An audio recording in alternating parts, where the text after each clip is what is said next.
గతంలో మనం చూసాం ఈ దిశ అనేది తెలంగాణలో ఒక ఆడపిల్ల మీద అత్యాచారం జరిగితే అలాంటి సంఘటనలు ఆంధ్రప్రదేశ్ రాష్ట్రంలో జరగకూడదు అని చెప్పి దిశ యాప్ను తీసుకొచ్చారు. దిశ చట్టం తీసుకొచ్చి అది కేంద్రంలో పెండింగ్లో ఉన్న అందులో అంశాలన్నీ జగన్మోహన్ రెడ్డి గారు ఇక్కడ అమలు చేయడమే కాకుండా దిశ పోలీస్ స్టేషన్స్ తీసుకొచ్చారు, డిఎస్పీ స్థాయి అధికారులను పెట్టారు. అలాగే సచివాలయాల్లో ఒక మహిళా పోలీసుని ఏర్పాటు చేయడం జరిగింది. వాలంటీర్ వ్యవస్థ, సచివాలయ వ్యవస్థ, ఈ మహిళా పోలీసులు వీళ్ళందరూ ఒక మానిటరింగ్ ఉండేది సమాజం మీద, గ్రామాల మీద, వార్డుల మీద. దానివల్ల ఎవరికైనా తప్పు చేయాలంటే ఒక భయం ఉండేది, తప్పు చేస్తే దొరికిపోతాము. ఎంత వ్యవస్థ జగన్మోహన్ రెడ్డి గారి ప్రభుత్వంలో ఎంత వ్యవస్థ మమ్మల్ని చూస్తూ ఉంది అనేసి ఒక భయం ఉండి ఇలాంటి దుర్మార్గులు ఇలాంటి తప్పుడు పనులు చేయడానికి భయపడేవారు. ఈరోజు అలాంటి మానిటరింగ్ వ్యవస్థ లేదు, వాటిని నిర్వీర్యం చేసేశారు. ఈరోజు ఏ వ్యవస్థ, వాలంటీర్ వ్యవస్థ లేదు, అలాగే వార్డు గ్రామ సచివాలయ వ్యవస్థను కూడా నిర్వీర్యం చేయడానికి ప్రయత్నిస్తూ ఉన్నారు. అలాగే దిశ యాప్ లేదు, దిశ చట్టం లేదు.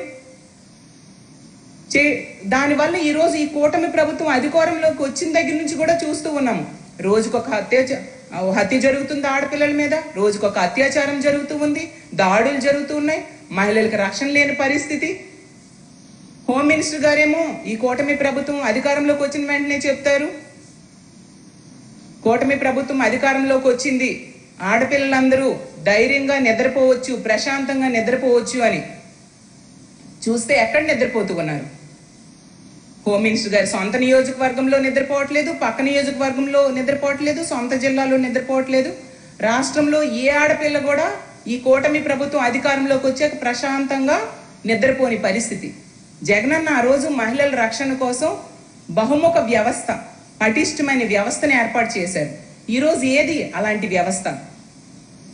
హోమ్ మినిస్టర్ గారు ఎంతసేపు జగన్మోహన్ రెడ్డి గారిని వాడు వీడు అని సంబోధించడం, మనోడు అంటూ చెప్పడం, ఇలా గత ముఖ్యమంత్రి గారిని చులకన చేయడానికి ఆవిడ టైం వెచ్చిస్తున్నారు తప్ప ఆడపిల్లల రక్షణ కోసం ఏ కోసమైనా ఆలోచించిన పరిస్థితి. కూటమి ప్రభుత్వం ఆడపిల్లల రక్షణ కోసం ఎటువంటి చర్యలు తీసుకోకుండా ఇప్పుడు ఇలాంటి సంఘటనలు జరిగినప్పుడు ఆ కేసులు నీరు కాచడం కోసం ప్రయత్నిస్తూ ఉన్న పరిస్థితి. అసలు ఈ గొడ్లవల్లేరు సంఘటనలో తీసుకుంటే ఖచ్చితంగా ఒక ఐజీ, డిఐజీ స్థాయి మహిళా ఐపీఎస్ అధికారులతో విచారణ జరగాలి. అప్పుడే నిజ నిజాలు బయటకు వస్తాయి. ఎస్పీ గారు ఒక స్టేట్మెంట్ ఇచ్చాక అతని కింద వర్క్ చేసే సిఐఎస్ఐ స్థాయి వాళ్ళతో విచారణ జరిగితే ఎస్పీ గారికి వ్యతిరేకంగా వాళ్ళు స్టేట్మెంట్ ఇవ్వగలరా? ఎన్ని ఆడియోస్, ఎన్ని వీడియోస్ బయటకు వస్తున్నాయి. ఆ స్టూడెంట్స్ని కూడా ఆ సిబ్బందితో దాడి చేయిస్తున్నారు యాజమాన్యం మీద కఠిన చర్యలు తీసుకోవాలి. ఎస్పీ గారు నిన్న ఉదయం ఎటువంటి విచారణ లేకుండా స్టేట్మెంట్ ఇచ్చేశారు. అతను ఏమైనా సాంకేతిక నిపుణుడా?